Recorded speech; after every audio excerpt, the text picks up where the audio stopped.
Wow. Special episode today. I got my special guest, my brother, Let's Clarence. go. I'm excited. Thank you for having me on, big sis. It's funny because podcasts have become increasingly popular over the years. So there's like a joke about everything like, oh yeah, we should start a podcast. And like we would joke like that. So I never thought like you would actually be on my podcast. Then you just text me out the blue one day and I was like, oh, okay, cool, yeah. Yeah, So this is special. I'm like really excited to be a part of the podcast because I know it's something you've been working so hard on and having success with. So thank very you. honored to be on for this episode, and I'm hoping we could do like a full sibling podcast. That'd be a lot of fun. Yeah. What caused the change of heart? Actually, so funny enough, one of my coworkers had his own podcast, and he kept asking me, I want you on my podcast. I want you on my podcast. And I was like, I don't want to be on this guy's podcast that much. And I was like, you know what? Let me sit down and, give him an hour of my time. And then I was like, after the podcast, I was like, man, that was so much fun. Ginger's been doing a podcast this whole time, and I've never even so I texted you like, hey, let's do a podcast. And yeah, so Wow. he helped me realize I feel some type of way that you were on somebody else's first and then mine. you never asked me. That's true. That's true. Because I have had a few guests that's like, oh, this is my first time doing a podcast. And it's like so exciting, but it's fine. It's fine. Uh-huh. I won't take it too personal. But you never even shared that you were on a podcast. Like, I didn't even know that. Is the episode out? I don't know. I gotta ask him. Yeah, because I want to listen now. But yeah, I'm happy that we're doing this. Hopefully we'll make it Same. through. Because like this, so 2 weeks ago now, I talked about family. I love talking about family. It's a really special topic to me. So then I was like, wow, how perfect. I'm talking about family and then now I get to like have my brother on the podcast. So we are a little delayed because you are a busy man. And then also like me and Naomi, your niece, have been a little bit under the weather, but I'm feeling a lot better. So honestly, like the delay was perfect because I know that my voice will be able to like make it through the podcast. So but it doesn't Awesome. even matter Okay. because like you're gonna do most of the talking anyways. Hmm. But yeah, so Get Up 10 is all about resilience, just encouraging people to like get back up after life knocks them down. And just to know that like whatever you're going through, you're not alone. You're not the first one, you're not the last one. And it's just kind of like shining a light so that people are encouraged and have hope and hopefully they'll like learn something or hear something good. I feel like there's something else I wanted to ask you about, but I can't remember. But anyways, that's like the short, cute version. So I just sent you the questions not too long ago, Love and that. I do Yeah. have a couple of fun questions at the end. But yeah, Okay. so how has life knocked you down? Wow. Love that question. Wow. And I was texting you offline. We were chatting because I was like, man, how do I answer that if I currently feel like life is knocking me down right now at the moment? And I feel like I'm in the midst of a really great chapter of life that I'll be able to look back on. And no, of course, uh, well, let me start with this. I guess maybe this might cater to the people who are listening who you're in the midst of being knocked down. I feel like the biggest thing that continues to be an encouragement for me is faith. And, you know, I know my sister and we love Jesus. That's who we follow. And faith, maybe, people who are listening might not have faith in God, which I 1000%, we can talk about that offline, but that's the drive and the motivator for everything I do in my life. But I heard someone say that faith is the expectation of the most beautiful outcome for your life, and fear is the expectation of the worst outcome for your life.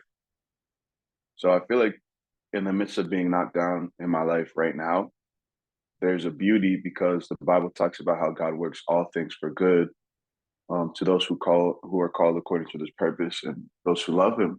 So it's like even as I'm in the midst of figuring out so many different um, moving pieces and variables in my life, I can hold fast to a promise every morning and every night, and even in the midst of chaos of like, okay, Lord, I know this is, we're writing a chapter in my life. I know this is not the end of my life. I know that the Bible talks about the day of the righteous is like the rising sun growing brighter and brighter. And I know that whatever's happening right now, you're going to work it for good. So um, I guess I don't necessarily have a specific example of, hey, life knocked me down in this area and this is how I overcame it. Because it honestly feels like right now I'm on the ground, um, for lack of a better term. Like I'm being knocked down and I can feel it. But I also feel that there's a great hope and expectancy for what's to come out of this situation. So it's beautiful. It's really beautiful. Purpose is being birthed and crushing. Yeah, I love that because like sometimes when people are going through stuff, they like don't want to talk about it. So I kind of like gave you that option. I was like, oh, like you want to talk about something else? Because I've had that happen with guests on my podcast where they're like, oh, like I don't want, I'm not comfortable talking about this yet or right now. And that's fine. Right. I respect that. But like, I just want to give you your flowers for being able to be like, yeah, I'm actually going through something right now, but I have hope. And then as we were talking, I just came across these words the other day from, looks like I wrote this down in May. Yeah. And it's actually from Chris Valentin, I believe. And it Mm, just says that faith doesn't deny the existence of a problem, it just denies the problem a place of influence. wow, I love that. Yeah. I happened to come That's across it the really other good. day, and then I just felt like it was fitting to share. Thanks, send So, that to me.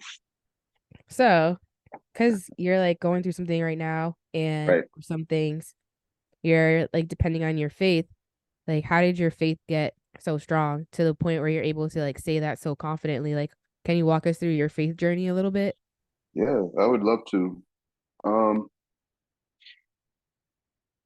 well, yeah.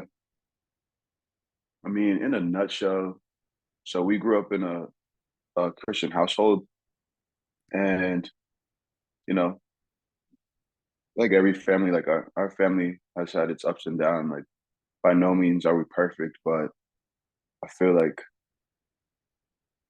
there was definitely some pivotal points in our family's relationship and our all of our walks with God.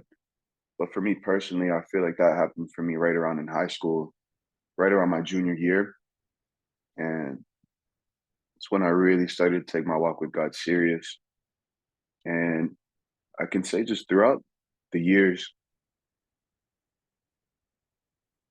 actually, it was when I was in college, when I went away to Marywood out in Pennsylvania. I was struggling, and I came home for Christmas break, and I met with a youth pastor, Pat DQ. Shout out to Pat if you listen to this. Love you, man. And he was like, "Hey, how are you doing? What's going on? Talk to me." And he's like, "Are you spending time with God? How's your alone time with God?" And it was pretty much non-existent. So I was pretty much a victim to every single circumstance that would happen because I had no foundation. So I love this because I'm not even sure if I've told this to him. I'm going to send him a voice memo after this, actually. But he sat with me and we looked at my schedule and all my classes and in between all the basketball practices and film sessions. And he was like, "Hey, you have an hour block from, forgot the specific time, but I had an hour on Wednesday where I had alone time because all my roommates were gone. I lived in a quad, so there was four of us all together. We all played on the basketball team. So, in the morning we're waking up, we're practicing, we're going to the gym, we're lifting, then I'm going to classes, and then we're meeting up for film sessions and all these different things. So I really didn't have a lot of alone time, but we found a block where I had an hour of alone time. He's like, "You need to dedicate that time to God, and you'll see a change in the rest of your semester while you're at school." So that's what I started doing.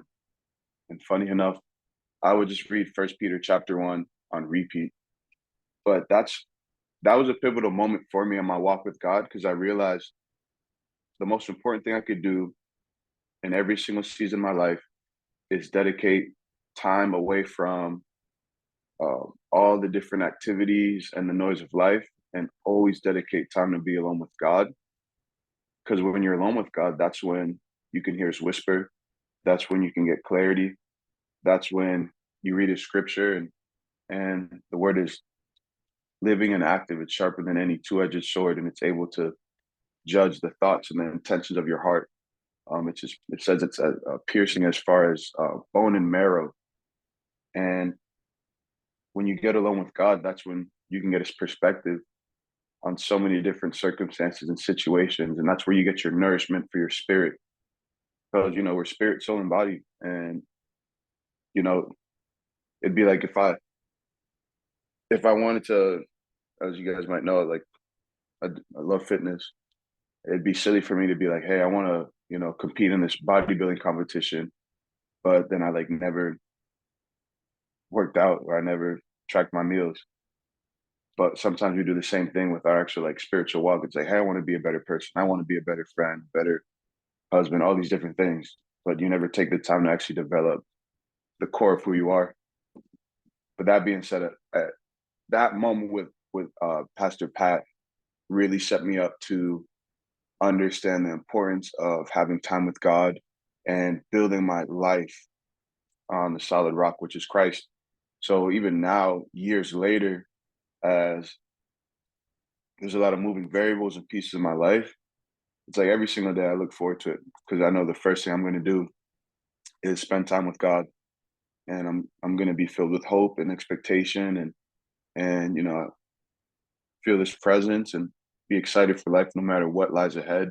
So even when the circumstances happen, it's like, man, that really sucks. But I know He's working all things for my good. Okay. All right. Like, let's go. This is like you can't have a testimony without a test. So I'm in the test. Let's pass it. It's not about the destination. It's really about the journey, because the journey is what shapes you to be the person that arrives at the destination. So yeah, I hope that that answers the question. I still feel like that was kind of like the short answer because like, oh, you just went from like spending an hour with God and then like I want to get into your journey a little bit more because I feel like you skipped over some major parts Right. and like I don't you're not talking to like me as your sister like right now like you're talking to somebody, they're listening, they never met you before, they're going through it and they're thinking about giving faith a try, giving God a try. So Okay. like Okay. after you started spending that hour with God, like what happened? Like what changes did you make? Because I think like you shared about going to college, but I know you didn't stay there. So and then Right. like how did I feel like faith is a muscle, right? That as Mm-hmm. you continue to like work it, get stronger. And so like what are some of the things that happened in the last few years that help build that muscle? Like how have you seen God come through for you where you can sit here and say like, yeah, I'm going through it, but all things are working for my good. Like you gotta be you being a little vague. Like let's get into it. Elaborate some details. Well, there's so much. I almost wonder what exactly to share as I think of like stories where I personally see God come through in my life.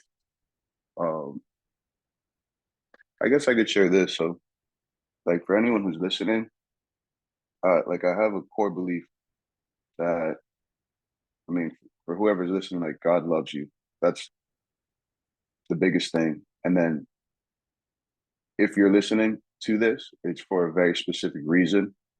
I believe God, there's a verse that talks about in the Bible that we are God's workmanship, created in Christ Jesus for good works prepared beforehand that we should walk in them.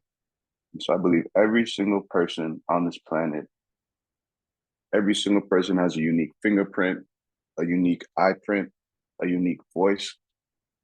I actually just heard if you want to get into the Pentagon, they literally scan your voice because your voice is so unique.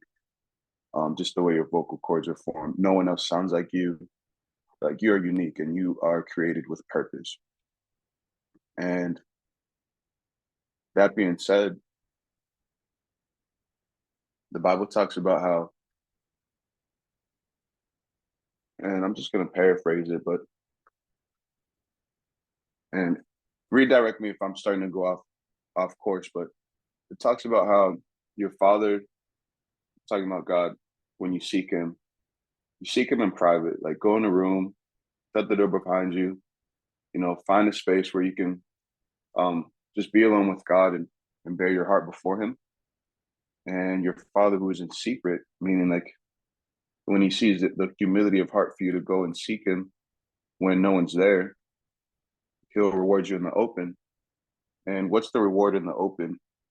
I fully believe that reward is himself. It's not necessarily objects. And so for me, when I spend time with God, I get a fresh.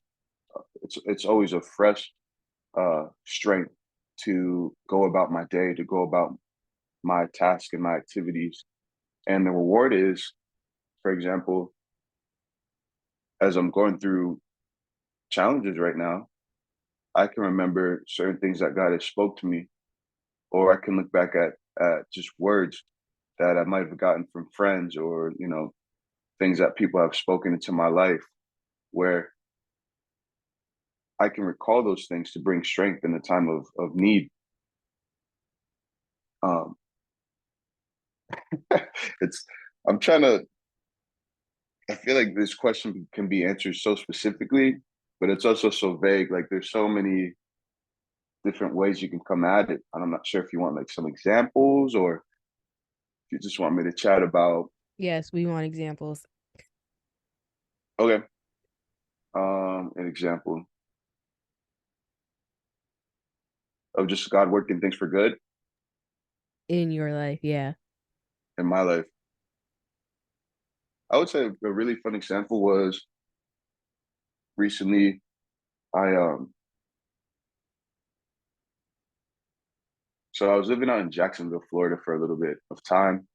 I'd started a new job with a sales position. It was commission only, and I was just super excited for the opportunity and just knowing that again, God works all things for good. So He's always going to put me in the position of maximum opportunity for my life.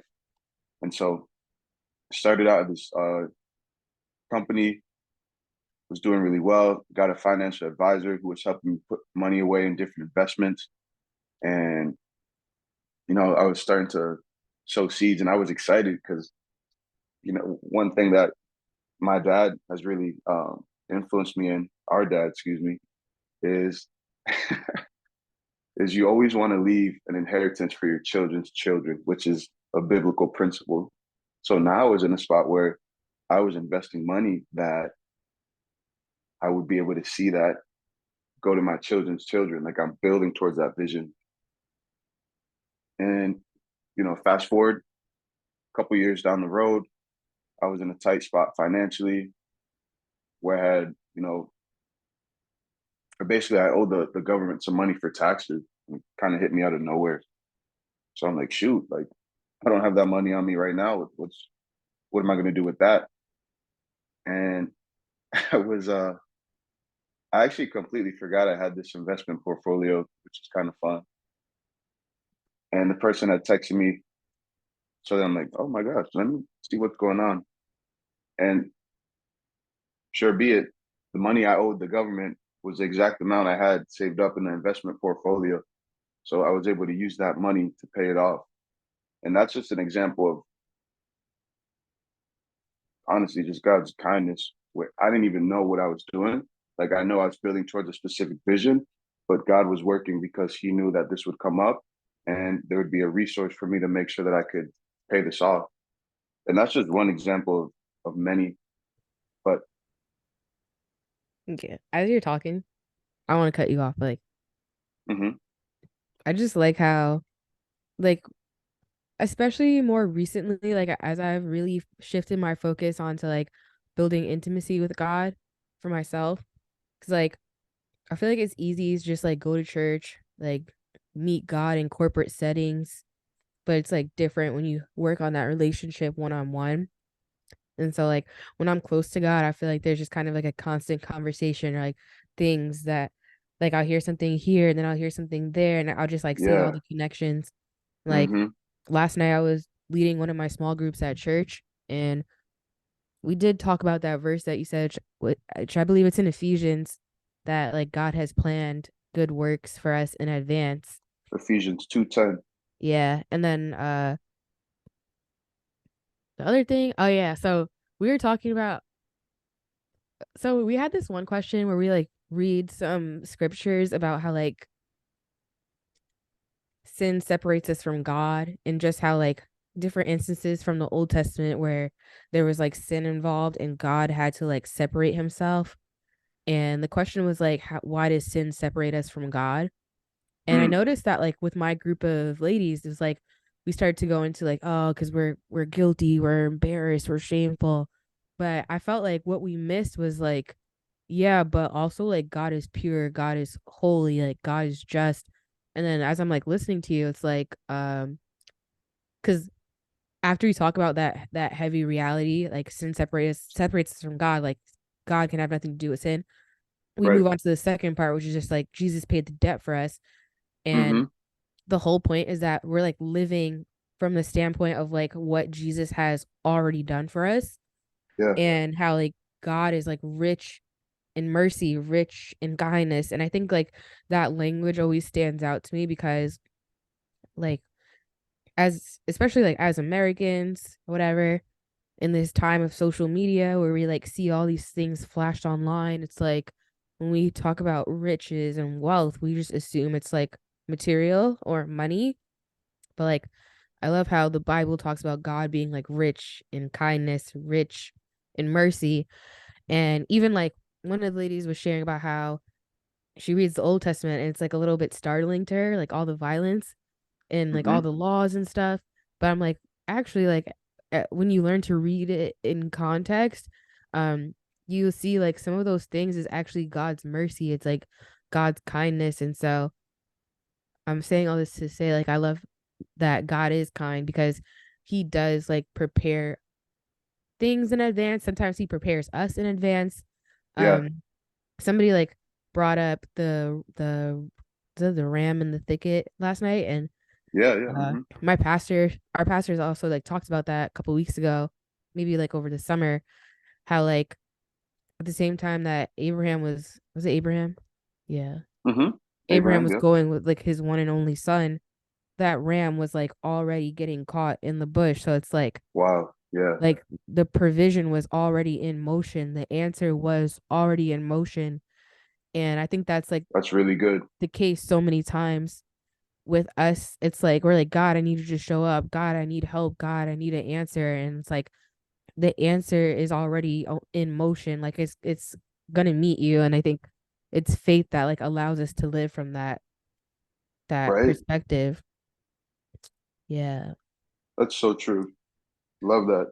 Because faith, going back to what I said earlier, in its simplest sense, it's it is the expectation of the most beautiful outcome. And to your point, like with Abraham, there was provision already being in motion as he acted. And later on in the New Testament, it talks about Abraham was able to actually do the hard thing God was asking him because his faith believed that God was able to raise people from the dead. So he had no problem doing what God had asked of him because he was already telling himself the story of the most beautiful outcome. So when he was asked to do something that was challenging, that was super hard, he already saw God's provision in a sense before he saw it actually happening before him. Yeah. Yeah. That's cool. So I'm trying to think. All right. Mm-hmm. Because we have a little bit of a time limit, so I want to be respectful, but also want to talk about some other things. I feel like Okay. we're gonna have to have you back when you're like Yeah. in a different season so that we could get like the full circle and you could like give more Wow. Yeah. clarity and more details about like, yeah, so actually like this is what I was going through and like this is how God has showing up. I would love to. Yeah, I But would love to. That'll be powerful. I another think for the part, sake of just people involved in the different situations, I'm keeping it more vague. But as we're further down the road and I can tell the story when it's all, yeah, buttoned up and nice and polished, then I would definitely love to share. for sure. So the other part of like Get Up 10, besides just like being resilient and getting back up, is also just about authenticity Right. because I always like make this disclaimer, especially as, like I'm not who I used to be. I don't follow the people that I used to follow. And even like as I grow as a person, I'm like, there's certain things that I'm like, yeah, I don't want to do that anymore. I don't want to listen to that anymore. And like, that's just because of growth. So, but at the time that I created my podcast, part of the motivation was like Cardi B's song Get Up 10. And also just me watching like Cardi B's quote unquote rise to fame. And one of the things that I really respected was just how like she would just show up um wherever, however, like whether her hair was done or whether she just took her wig off, whether her teeth were crooked, whether she was like somewhere nice or whether she was like in the projects or wherever she was, like Right. it didn't stop her from like showing up. And I feel like a lot of people they get wrapped up in how things look and they let it like stop them from showing Mm, up. So like for you personally, like what does it look like to live life with no filter and just like authentically be yourself? great question. Great question. And if I may, I love that one of the cores of Get Up 10 is resilience. Because for those of you who don't know my sister, she is probably one of the most resilient people you'll meet. I feel like one of the beautiful things about my sister Ginger is when she sets her mind to something, it gets done and it gets done well. Like what she does with excellence, and that's really cool. I love that you said that. I just wanted to chime in on that. But for me, the most authentic version of myself. Can you repeat that question? Yeah. What does it mean to live life with no filter and just authentically be yourself? To live life with no filter and to authentically be myself. Great question. I really think that means living life to its fullest, and I think the fullest expression of life is found in honestly, and I can't. I mean, my whole life revolves around knowing Jesus, and the more I know God, the more free I am, the more I can dream, the more I can have vision, the more I can love people around me, the more I can influence people around me, the more I can give, the more I can be a contributor and not a consumer. And that all stems from walking with God because the Bible talks about how we love because he first loved us. Probably one of the most famous verses is John 3:16. For God so loved the world that he gave his one and only begotten son that those who would believe in him would not perish but have eternal life. And the Bible talks about how he's literally the spirit of life. Like all life comes from him. So for me, the more I get closer to God in my personal life, the more it unlocks me to be who I am, the more it unlocks me to win in life, to overcome in all areas. And, you know, that looks like it literally touches every part of my life. The more I get closer to God, the better brother I can be, the better son to my parents I am. Um, the more efficient I am at work, the more money I make, the more opportunities open up because now I'm aware of different doors that are opening and different doors that are closing. And yeah, The better uncle you can be. the better uncle. Yes, exactly. Yeah, It so we went to literally affects all areas of my life for the we were, best. we were at our youngest brother Seth's football game on Friday, and we happened to just like sit by one of the dads from Naomi's class last year. And so we were like chatting it up, and I was like showing him a picture, like the sibling picture that we took in California has come in clutch because I've shown it a lot recently, especially as It's like my background right now. oh, I meet people, and it's like a lot of people, especially within like school settings, like a lot of people know who our youngest brother is, and then it's like they meet me, then they're like, oh, it's just you two, and it's like no, like we have two other siblings. So I like pull out the picture, talk about you guys because I feel like we all are pretty awesome in our own lanes. So I'm like, yeah, Oh it's my yeah. brother. He's a bodybuilder. It's my sister. She's one of the higher ups at Chick-fil-A. So it's like Mm-hmm. pretty fun. But anyways, so like Naomi was with us. This guy's like asking Naomi, like, who's your favorite? She's like, Uncle Guy. Oh man. Oh, And I love like, that little girl. I don't know if you know this, but like sometimes Naomi will just get emotional. Probably like she's like tired or whatever. We'll be like, oh, what's wrong? She's like, I just miss Uncle Guy. Oh, She does my that all the heart. time. Dang. But you just reminded me, something I want to like touch on really quickly is friendship because Mm, I've like shared on social media and like probably on my podcast how like I didn't really like value friendship for a long time because like growing up I didn't really have like a best friend or like a group of friends like that, and mom would always just tell me like uh oh, why are you texting me? We're recording. I can't even laugh right now because my voice. But anyways, uh don't worry, I got an eye on the time. Um growing up, like mom would always tell me like, there's always going to be time for friends. Like right now, just focus on school, focus on your grades, like being the best version of yourself. And so for like years, I adapted that mentality. But then I was like also pursuing romantic relationships. And I just figured mm-hmm. like whoever I'm with, they'll just like be my friend and like my boyfriend or whatever. And so I didn't value like plain friendships for a long time. And I feel like after I like got divorced, that really changed me a lot because it made me realize how important like family is and like how important friends are and how like how much richer your life is when you have great friendships, and how you can have both like a great romantic relationship and great friendships, and how much better your life will be with both. But anyways, I think part of me realizing like how beautiful friendships are was because I've like seen you and your friends.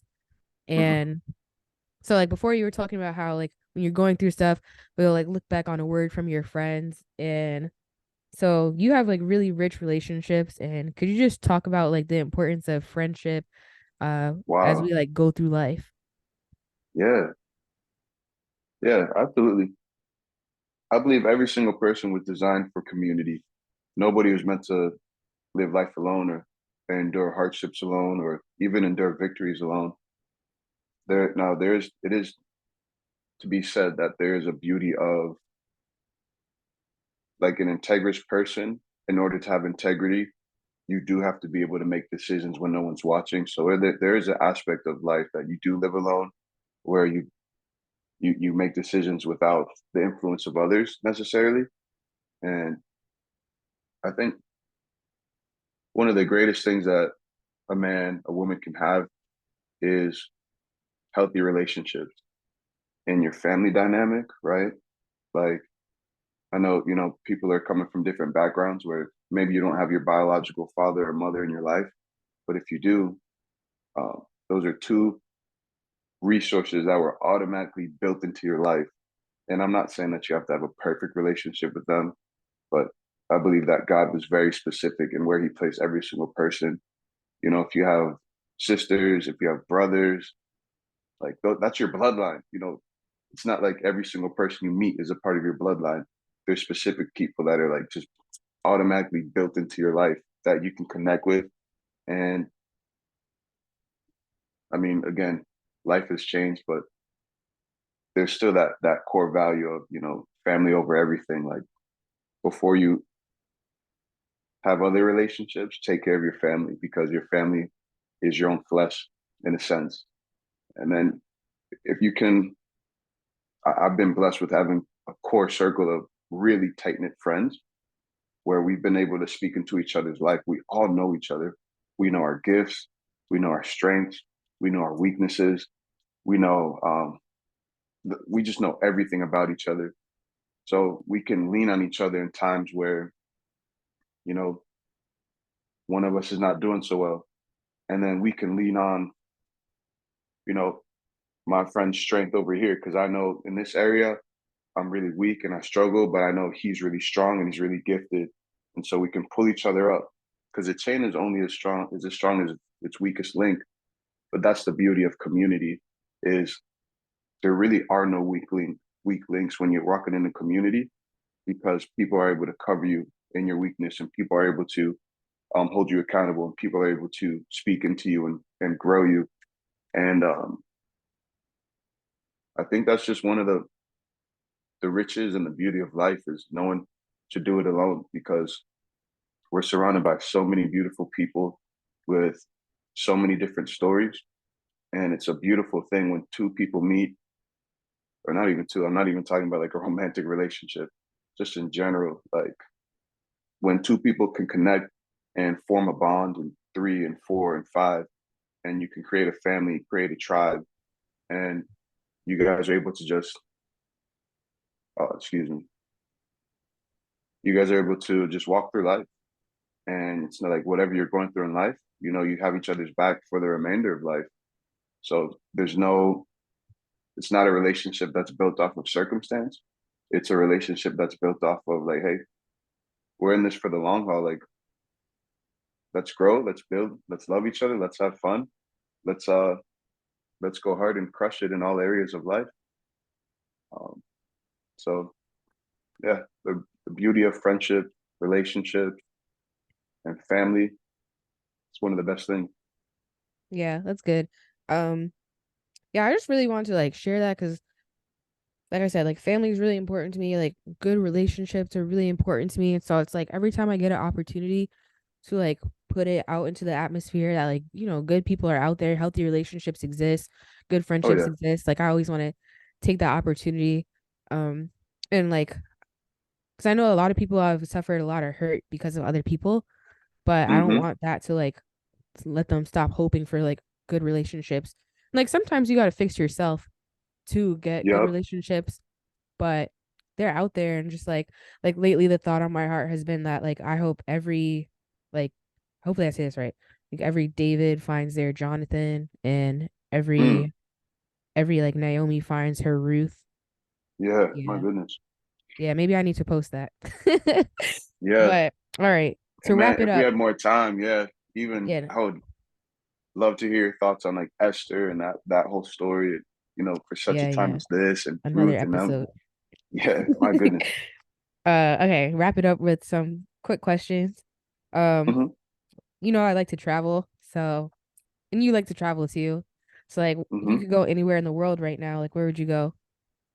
Ooh, anywhere in the world right now, I am hopping on a plane and I'm gonna fly first class over to Europe somewhere. Make Spain sounds amazing. Okay. Nice. I like how you specified first class as well. Well, no limits. If I'm going anywhere, I'm gonna travel in style. Period. Okay. So, what's like a song that you want to share that's either been like an anthem overall for your life or like just like a song that's really encouraging you in this season right now? Wow. Let me open up Apple Music right now and see what I got. It's so funny. The very first song that came up was "Get Your Hopes Up" by Wow. um, what's this? By Josh Baldwin. That's good. Honestly, I haven't been listening to a whole lot of music, which is interesting because songs are powerful, and that melodies can help you overcome different situations that you're in. You can literally sing yourself out of the situation. But Yeah. I honestly haven't been listening to a whole lot of music. When I do, it's just something that's like super uplifting or encouraging, like "Get Your Hopes Up." It's Working by what's his name? Uh, Is it William Murphy? I think it's, yeah, William Murphy. I've been listening to a little William McDowell, just songs that inspire hope and songs that when I'm not listening to them, they'll just come up in my mind or in my spirit and I'll start singing them when I don't even realize. Like maybe later in the day when, I'm that burden of the situation is on my back. And then I'll find myself, singing, get your hopes up, da da da. I'm like, yeah, yeah, okay, okay. I'm Yeah, that's remembering good. that there's a song within me that's reminding me of a direction I'm headed. So even though I have the reality of that circumstance on my back, it's like, well, that circumstance isn't going to keep me down. Like I'm still walking. I'm still here trying. I still got a rhythm in my heart that can sing a song. So Yeah, just it's mainly, good. yeah. And then last question is like a book that either like a book that changed your life or like a book that you're reading right now that's really good. Don't Mm, obviously I know like the Bible, but yeah, yeah. Uh,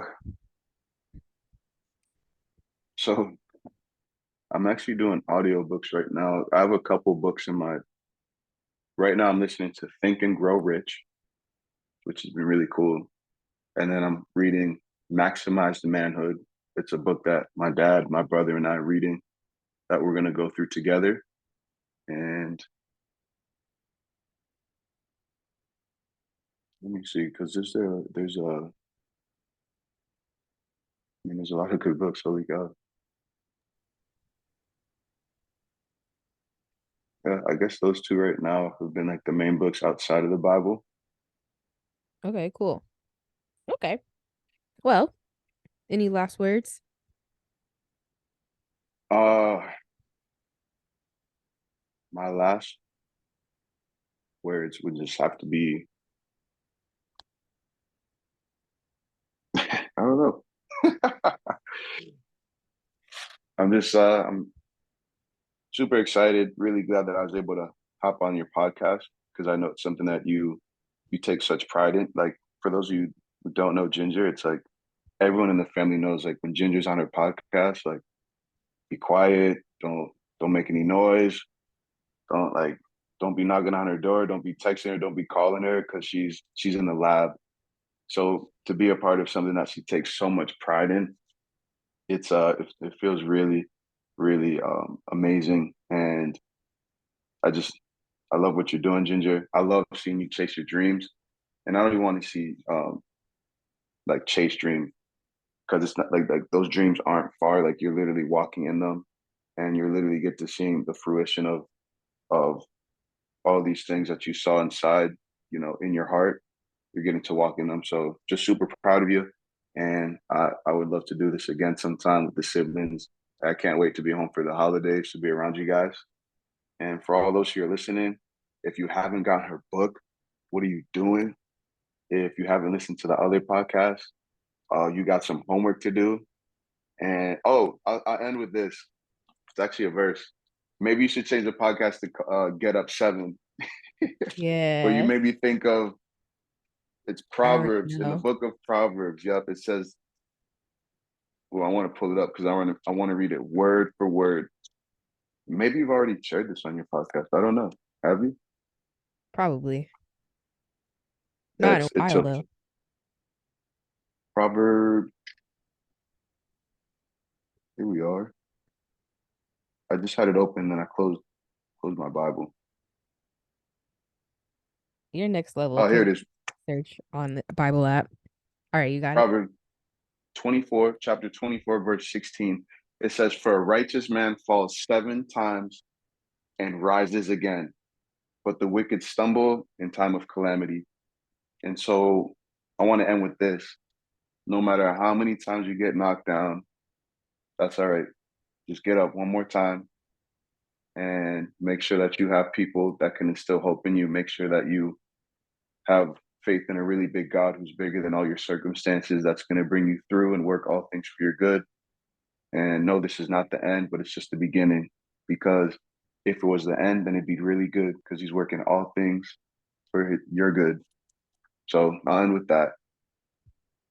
Thank you. Bye. Oh, yeah.